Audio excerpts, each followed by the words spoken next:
예전에 좀 뒤에서 사진을 하나 찍어주세요. 사람이 가득 온 것처럼. 왼쪽에서 찍는 게 저쪽에서 찍어요. 할렐루야.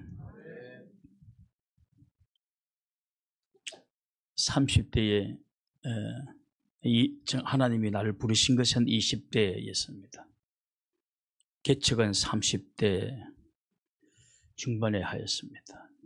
신학교 다니다가 갑자기 하고 싶어서 했습니다. 그리고 이제 30년을 맞이했습니다. 30년이 맞이하고 나니까 이제는 나의 한 인생도 끝나가게 되고 은퇴해야 될 순간이 오게 되었습니다. 언뜻 보면 파랑만장한 것 같고 언뜻 보면 참 아무것도 아니고 그냥 지나갔구나, 그런 생각도 듭니다. 그러나 분명한 것은 오늘 함께 예배드리고 있는 여러분들에게 감사와 영광을 올려드립니다. 물론 하나님 앞에 영광도 올려드립니다.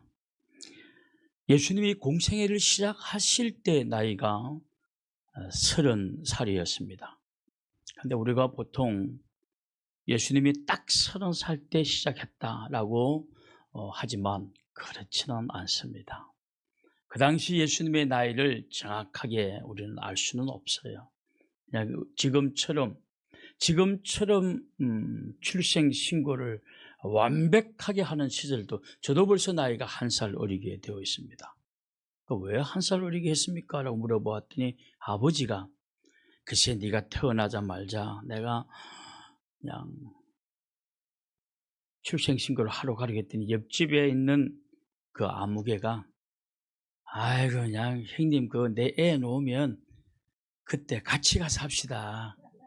아 그래? 그래서 1년 늦어져 버린 거예요. 출생 신고를 애기 장난하듯이 그렇게 저희 아버지가 했습니다.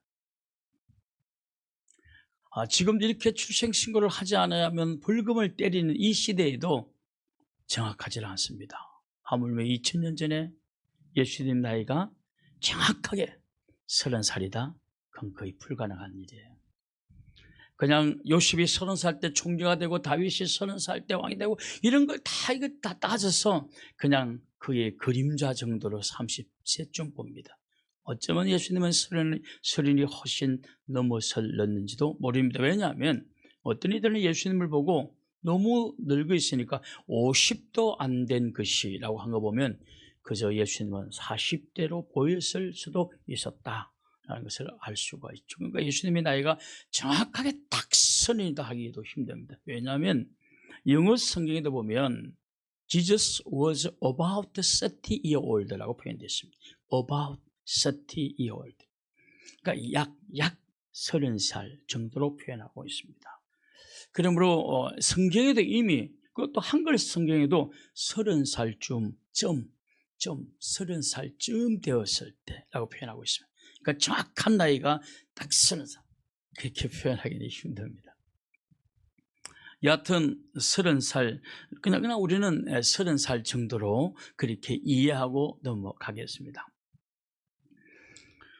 그리고 예수님은 30살쯤 되었을 때 공생애를 시작하게 됩니다. 공생애라는 것은 영어 성경에 보면 리퍼블릭 미니스트리, 그러니까 공적인 사역이라고 표현되어 있습니다. 그러니까 공적인 사역을 30대부터 하였다. 그 전까지는 그냥 아버지 일도 좀 도와주고 하였고, 좀 알아듣기 쉽게 표현한다면 전도도 하고 하다가 30살 때 목사 안수 받고 정식적으로 목회를 시작했다, 그런 의미인 것입니다. 공생애라는 것은 공식적으로 공적으로 이제 목회 사역을 시작했다라는 의미입니다. 지금도 영어권에서는 더 미니스트리라고 하죠. 목사직을 더 페스토라고 하지만 더 미니스트리라고 합니다. 그러면 예수님의 공적인 목회 사역은 그냥 약 30살쯤이라고 보면 됩니다. 정확하다는 아니고 약 30살 정도. 그런데 예수님이 공적 사역을 시작하기 전에는 어떤 일을 하셨는가? 불행히도 성경에는 예수님의 30살 전에 예수님의 사역 일들은 별로 기록해 놓고 있지를 않습니다. 그 몇 군데 정도만 기록되어 있는데 30살 전에 기록된 것을 성경에 찾아보게 되면 예수님은 베들레헴에서 출생한 것은 사실이에요. 한번 찾아보겠습니다. 마태복음 2장 4절부터 6절을 보십시오. 마태복음 2장 4절부터 6절을 보십시오. 마태복음 2장 4절부터 6절을 한번 보십시오. 6절에 보면 왕이 모든 대제사장과 백성의 서기관들을 모아 그리스도가 어디서 났겠느냐 물으니 이르되 유대 베들레헴이오니 이는 선지자로 이렇게 기록된 바 또 유대 땅 베들레헴아 너는 유대의 고을 중에 가장 작지 아니하도다.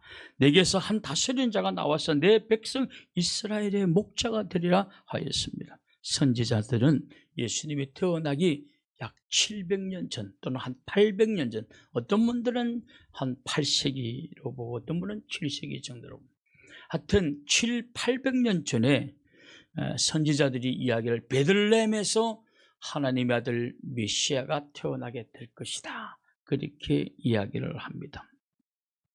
그리고 예수님은 실제로 베들레헴에서 태어나게 됩니다. 동방박사들이 베들레헴으로 가서 예수님에게 선물을 바치지 않습니까? 그래서 동방박사라는 것은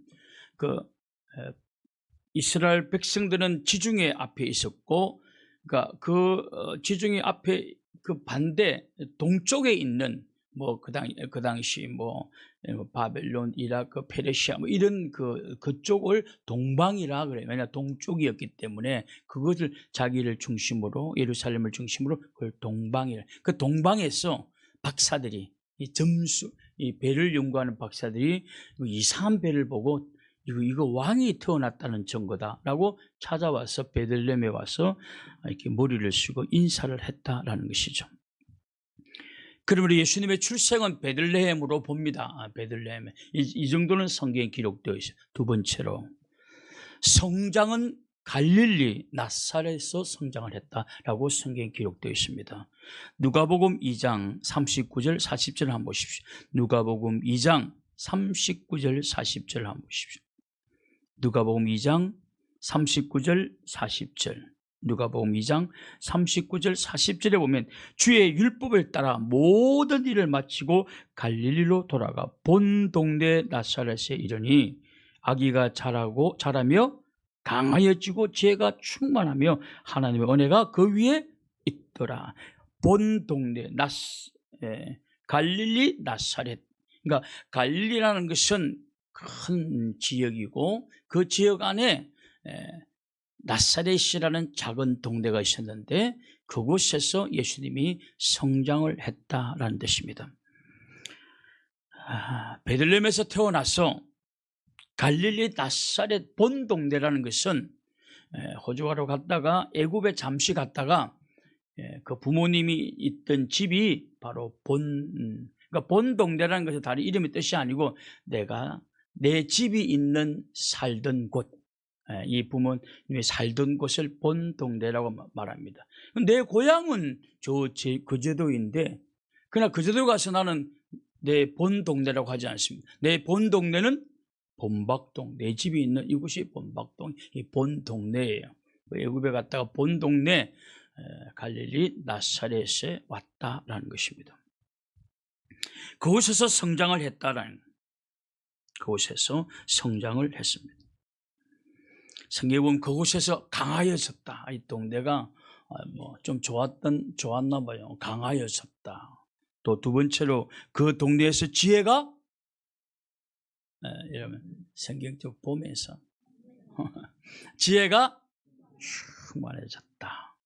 한마디로 예수님은 갈릴리 도시 안에 있는 나사렛에서 영적으로, 육적으로, 영적으로 굉장히 성장했고 육적으로도 굉장히 강해졌다. 여러분, 우리는 성장 과정에서 이런 여러분 일들은 있어야 돼요. 내가 어느 한 교수님만 이렇게 말하는 걸 들었어요. 나는 30대가 아무런 기억이 없습니다. 30살 때 어떤 사람이 인기 있는 가수였고 어떤 사람, 어떤 노래가 인기를 얻었고 하나도 모릅니다. 그때 드라마가 무엇이었고 하나도 모릅니다. 왜 그랬습니까? 했더니 그 30대 자기는 학위를 받기 위해서 그저 공부만 했다는 거죠. 하나도 몰라요. 예수님도 갈릴리 나사렛이라는 동네에서 영적으로도 성장하고 육적으로도 성장을 하게 됩니다. 이런 성장의 시기는 있어야 돼요. 이런 우리에게는 한 번쯤 성장의 시기는 있어야 됩니다.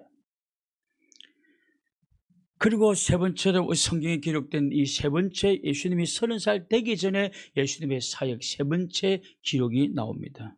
누가복음 2장 42절부터 47절을 보십시오. 누가복음 2장 42절, 47절.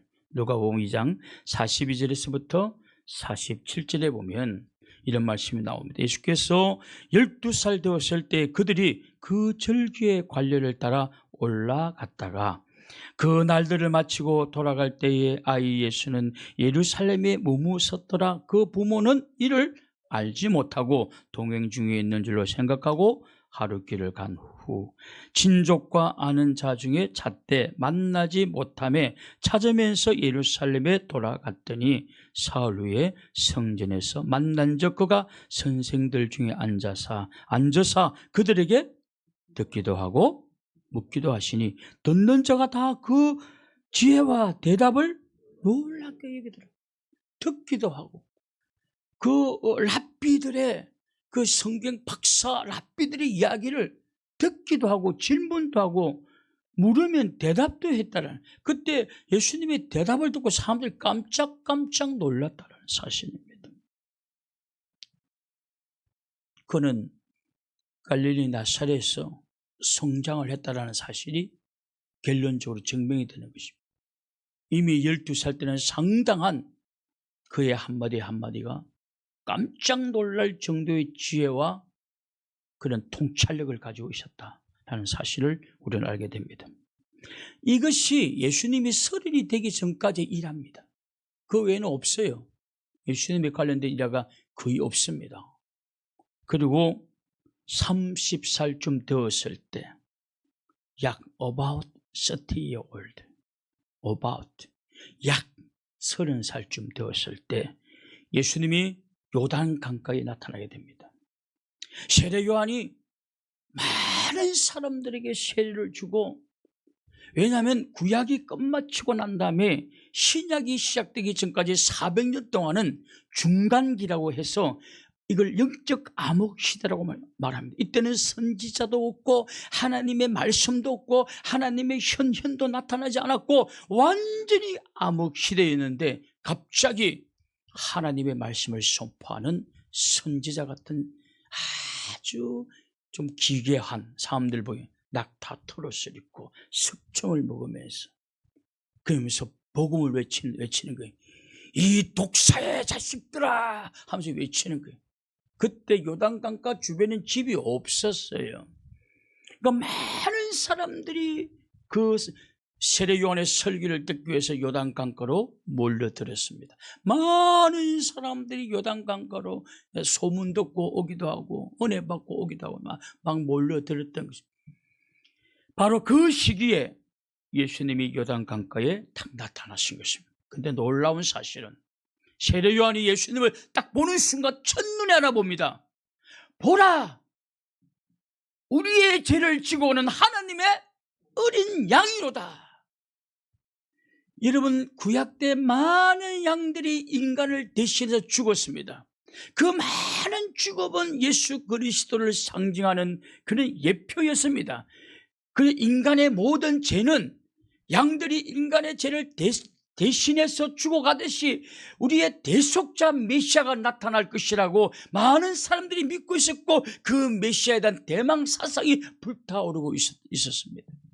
바로 그때 세례 요한이 요단강가에 나타난 예수님을 바라보면서 이렇게 외칩니다. 와, 우리의 죄를 지고 하는 하나님의 어린 양이로다. 수많은 사람들이 그때 예수 그리스도를 주목하기 시작하고 세례 요한의 제자들 중에 일부는 선생을 버리고 예수님에게로 쫓아가서 제자를 삼아달라고 말한 사람들도 생기기 시작했습니다. 이때가 30살이었습니다. 그리고 3년간 공생애를 그러면 공적 생활이 3년이니까 그렇지 않습니다. 60살에 죽으면 30년 동안 공적 생활을 하겠죠. 그런데 예수님은 십자가에 3년 만에 돌아가시게 됩니다. 그래서 예수님의 공적인 목회 생활은 3년으로 중단되고 말죠. 상당 3년으로. 예수님께서 이제 공생애 30살 때쯤 공생애를 시작하면서 예수님이 3년의 공생애를 보내면서 예수님이 외쳤던 딱 3가지, 예수님은 딱 3가지의 메시지를 외쳤습니다. 그 3가지의 메시지를 한 구절에 기록하고 있는 곳이 나오는데 마태복음 9장 35절. 마태복음 9장 35절 보십시오. 마태복음 9장 35절 보십시오. 마태복음 9장 35절. 마태복음 9장 35절에 보면 이런 말씀이 있습니다. 예수께서 모든 도시와 마을에 두루 다니사 그들의 해당에서 가르치시며 천국 복음을 전파하시며 모든 병과 모든 약한 것을 고치시느라. 읽은 구절에 보면 예수님은 3년의 공생애가를 이 3가지를 하였습니다. 하나는 가르쳤다. 또 하나는 천국 복음을 선포했다. 3번째로 약한 자를 섬기는 삶을 살았다. 이 3가지를 예수님의 3대 사역이라 그렇게 이야기를 합니다. 예수님은 이 3가지를 집중적으로 하였습니다. 매일 가르쳤고 천국 복음을 선포했고 그리고 가난하고 병든 자, 과와 가부들, 죄인들을 섬기는 삶을 살았습니다. 저는 오늘 이 3가지, 예수님의 3대 사역 이 3가지를 조금씩만 설명하고 마치려고 합니다.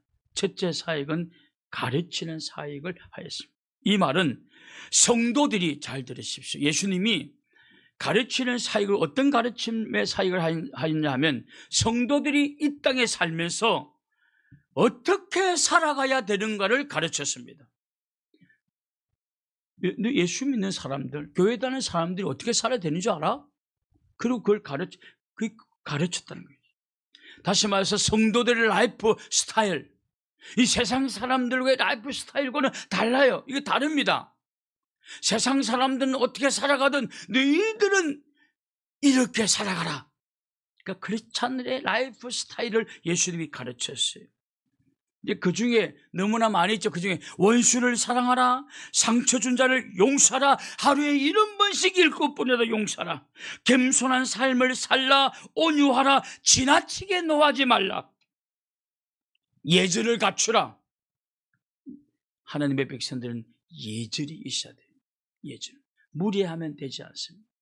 무례하면 가치가 뚝 떨어져요. 그냥 배우지 못한 사람처럼 뚝 떨어집니다. 그러니까 늘 예절이 있어야 된다는 사람. 기도의 사람이 되라, 예배자가 되라, 주는 자의 삶을 살라. 이 성경은 예수님이 크리스찬의 라이프 스타일을 이렇게 살아가야 될 것을 성경은 계속 가르치고 있습니다. 그나마 세상 사람들은 예절을 갖추든 갖추지 못하든, 기도하든 안 하든, 예배를 드리든 안 드리든, 주일날 놀러 가든 말든, 인색하게 살든, 그건 세상 사람들이 살아가는 방법이고, 크리스찬들은 예절도 있고, 무례히 행치 아니하고, 무례히 행치 않는다는 이 말은 예절을 갖춘다라는 것입니다. 그리고 늘 기도하고, 예배자가 되고, 그리고 주는 자의 삶을 살고, 온유하고 겸손하고, 그리고 나에게 상처 준 사람을 용서하고, 하루에 70번씩 7번 용서하고, 진실되게 살고 거짓되게 살아가지 말고. 세상 사람은 온갖 속이고 거짓되고 그렇게 하지 마. 너희들은 그렇게 해서는 안 된다. 그래서 여러분, 성경에는 예수님은 우리 크리스찬이 살아갈 이 크리스찬의 라이프 스타일을 딱 설명해 놓고 있습니다. 그래서 우리는 그렇게 살아가야 돼요. 하나님의 말씀을 듣고 이것이 우리 크리스찬들이 살아가야 될 라이프 스타일이구나 라고 생각하고 우리는 그렇게 살아가야 되는 것입니다. 그래서 여러분, 그래서 우리는 성경을 읽는 것입니다. 성경을 읽고 주님이 뭐라고 가르쳤는가, 나는 이 땅에서 그래서 나는 어떻게 살아가야 될 것인가 라고 하는 거예요. 그리고 예수님이 가르친 그 길이 유일한 길이에요. 내가 곧 길이요 진리요 생명이니라. 예수님이 가르치신 그 길만이 유일한 길이고 다른 길은 길 같으나 길이 아니야. 그 길은 잘못된 길이야. 언젠가는 너는 뿌린 대로 거두게 될 것이야. 심판받게 될 것이야. 그 길은 가지 마라. 예수님 가르침이에요. 근데 우리는 예수님을 믿는데도요, 사기칠 것 같으면 사기치고 거짓말 할 것이면 거짓말 다 하고 이기적으로 살고 외식적으로 살아가고, 여러분 그건 크리스찬이 아닙니다. 크리스찬의 삶의 스타일이 아니에요. 여하튼 예수님은 부모님을 공경하고 이런 거 다, 예수님은 이런 것들을 다 가르쳤다는, 기독교인들은 이렇게 살아가야 된다. 두 번째가 뭐냐면 천국 들어가는 복음을 선포했습니다. 두루 다니면서 예수님은 천국 가는 복음을 선포했습니다. 그 당시 역사학자요 군사 전략가인 요세푸스는 로마 제국 지배 아래에 있는 유대 민족의 역사와 문화를 기록했습니다. 이분은, 이 요세푸스가 그의 책에서 이런 글을 기록하고 있습니다. 갈릴리는 약 204개의 작은 도시와 성읍들로 이루어진 마을이다. 근데 예수님이 이 많은 도시와 마을을 두루 다니면서 천국 복음을 전파했다. 그 역사가요 군사 전략가인 요세푸스가 그 당시를 자기가 직접 보고 그렇게 친, 예수는 그런 삶을 살았다라고 그의 역사책에 기록을 하고 있습니다. 예수님은 천국 들어가려면 어떻게 되는가를 가르쳐요. 여러분, 천국 들어가면 내가 착하게 산다고 천국 들어가지 않아요. 여러분, 예수님을 믿으면 착해져요. 착해질 수밖에 없어요. 그분의 말씀을 따라야 되니까. 그런데 예수님을 안 믿고 착하게 산다고 천국 가냐? 그렇지 않습니다. 그 착하게, 여러분 눈에 보이지 않는 하나님 앞에 바로 서야 위선적인 삶이 아니지, 인간들에게 하는 건 다 위선적이에요. 인간 보고 하는 건 다 위선입니다. 그러니까 예수 그리스도를 믿어야 우리는 구원받는다는 것이 우리 성경의 가르침이죠. 모든 사람들은 다 죄를 지었어요. 의인은 없나니 하나도 없다. 죄 안 지은 사람이 어디 있어요? 저 사람보다 나는 의인이야, 그런 건 아무 의미 없습니다. 심판주의 되신 하나님의 율법을 어기느냐 어기지 않느냐에 보여요. 의인은 없다, 하나도 없다. 모든 사람이 다 죄를 지었다. 그 죄의 결과는 지옥 가는 것이죠. 근데 하나님께서 그의 독생자를 약속하신 대로 이 땅에 보내서 우리가 지은 모든 죄를 담당하였습니다. 김 집사가 지은 거짓말한 죄, 간음한 죄, 이 집사가 지은 사기친 죄, 온갖 죄를 다 예수님이 내 죄까지 다 가지고 담당했어요. 우리는 죄가 없어졌어요. 근데 예수님은 우리 죄를 다 뒤집으시고 어디로 갔습니까? 십자가에 가서 우리 죄인들이 받아야 될 죄의 행보를 십자가에서 대신 다 받았고, 마지막에 하신 말씀이 다 이루었다. 그것 때문에 오신 것이거든요. 그거 다 이루었다라고 말해요. 그러면 내 죄를 용서하시고 내 죄를 없게 하신 분이 누구예요? 예수 그리스도. 그렇다면 그 사건이 안 믿어진다 할지라도 이것을 그대로 받아들인다면 나를 구원해 주신 분은 누구? 예수 그리스도. 그래서 요한복음 1장 12절에 보면 영접하는 자 곧 믿는 자들에게 하나님의 자녀가 되는 근세를 주신다. 자녀의 근세를 주신다고. 예수 그리스도를 구주로 영접하면 자녀가 되는 근세를 주신다. 할렐루야. 여러분, 예수 그리스도를 나의 구주로 영접하셔야 돼요. 나의 구주로 영접하면 오늘 밤에 죽어도 천국 가게 될 줄로 믿습니다. 이것을 예수님은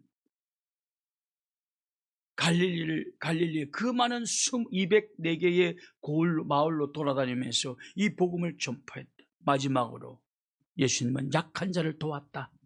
자, 마태복음 9장 35절, 마태복음 9장 35절 보십시오. 마태복음 9장 35절.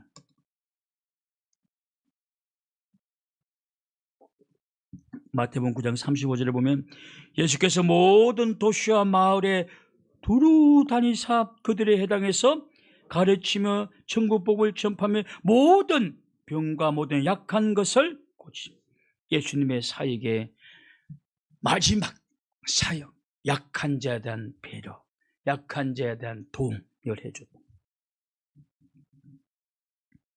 여러분, 우리가 이렇게 살아야 되는 거예요.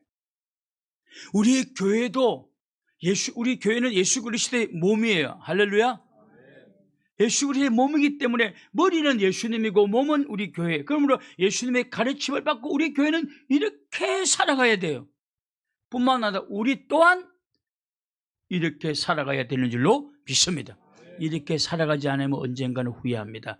인생이 아무 의미가 없는 거예요. 아무 의미가 없어요. 여러분, 좋은 집에 지어도 죽을 때 아무 의미가 없어요. 아무 의미가 없어요.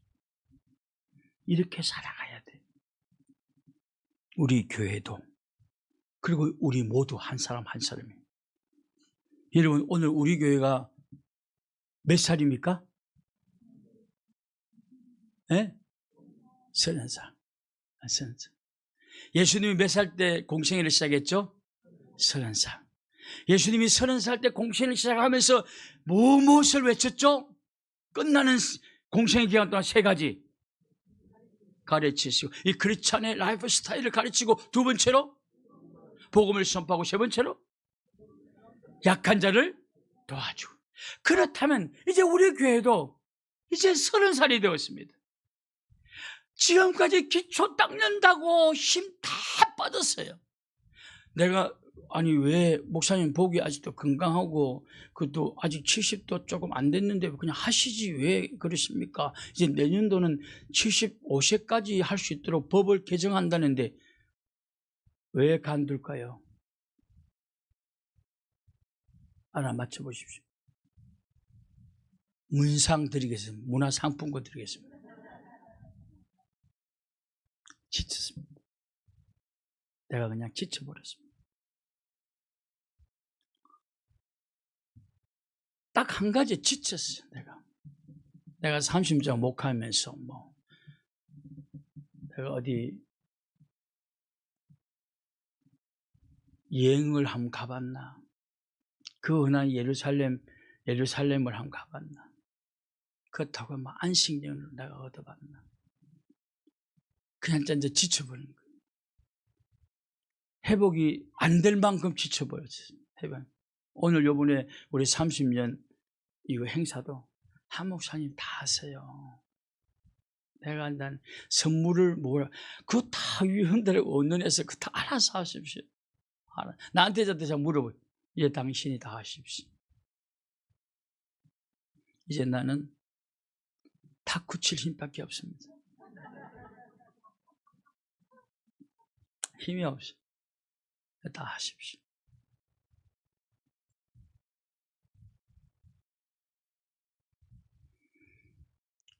기초 닦다가 30년 세월이 흘러버렸어요. 그러고 나니까 더 이상 세월 힘이 없어졌어요. 진짜 힘이 없어요.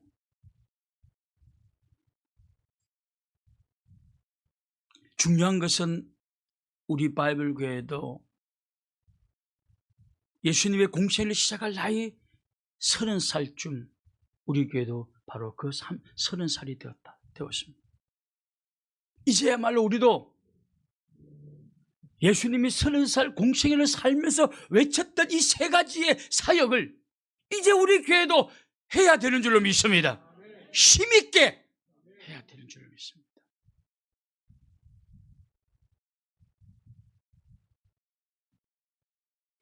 이제 크리스찬의 삶을, 라이프 스타일을 실천하십시오. 예수님 그냥 믿지 마십시오.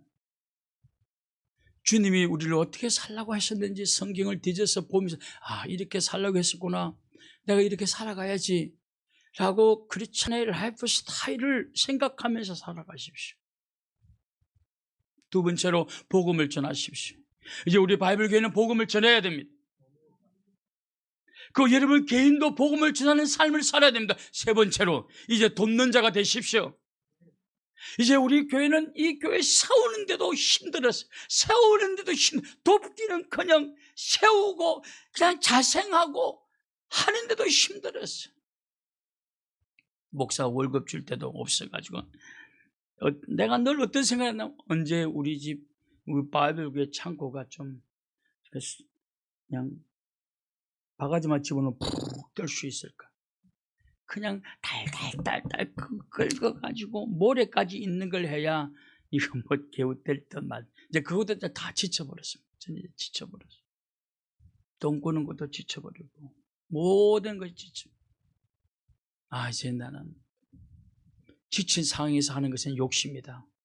이건 정말 개인의 욕심이다. 그럼 먹고 살려고 하는 것밖에 돼 있어요? 그건 아니다. 이건 아니다. 먹고 살기 위해서 하는 것은 이거는 사역이 아니야. 이제 여기서 중단하려고 하는 것입니다. 그냥 이제 그래서 오늘 설교 제목이 뭡니까? 이제 그러나 기초를 닦아서 지친 사람도 있지만 그 기초 위에 이제 세워진 사람도 있으니 이제 우리 바이블 교회는 공생애의 시작이다. 이제 시작이다. 여러분 이제부터 말씀대로 살아가십시오. 전도자가 되십시오. 이제 우리 옆국에 약하고 힘들고 아픈 분들이 있으면 그냥 지나치지 마시고 예수 이름으로 기도해주고 도와주고 할렐루야. 약자의 힘이 되십시오. 간혹 이렇게 묻는 분이 있습니다. 말씀이 이제 끝마쳤습니다. 크리스찬으로 이 땅에 어떻게 살아가야 됩니까? 크리스찬으로 이 땅에 어떻게 살아가야 됩니까? 복잡한 것 하나도 없어요. 예수님이 3년 동안 가르쳤던 말씀이 바로 그거예요. 성경대로 살아가라. 천국 복음을 전파하라. 가난하고 약한 분들을 도와라. 돈 많이 벌어서 너 혼자 잘 먹고 잘 살지 말고 가난한 자 도와라. 이것이 우리 교회의 사역이고 우리 개인의 사역이 되어야 되는 줄로 믿습니다. 우리 바이블 교회가 주님처럼 바이블 교회 공생애의 시작이 오늘부터 시작될 수 있기를 주님의 이름으로 축원합니다. 기도하겠습니다. 그러하신 하나님, 30년 동안 30년 전에 개척하게 하시고 너무 힘들어서 포기해야 되겠다라는 마음을 10번도 20번도 더 먹었지만 하나님께서는 새 힘을 주시어서 여기까지 오게 해주심을 감사합니다. 하나님, 나는 늘 도망가고자 했던 사람 중에 한 사람이었습니다. 그러나 하나님은 저를 이곳까지 이끌어 주시고 바이블 교회에 기초를 딱 해주시니 감사합니다. 이곳에 하나님 우리 바이블 교회가 부흥될 수 있도록 도와주옵시고 역국을 변화시키고 바꿔놓을 수 있도록 축복하여 주시옵소서. 예수님의 이름으로 기도를 합나이다. 아멘.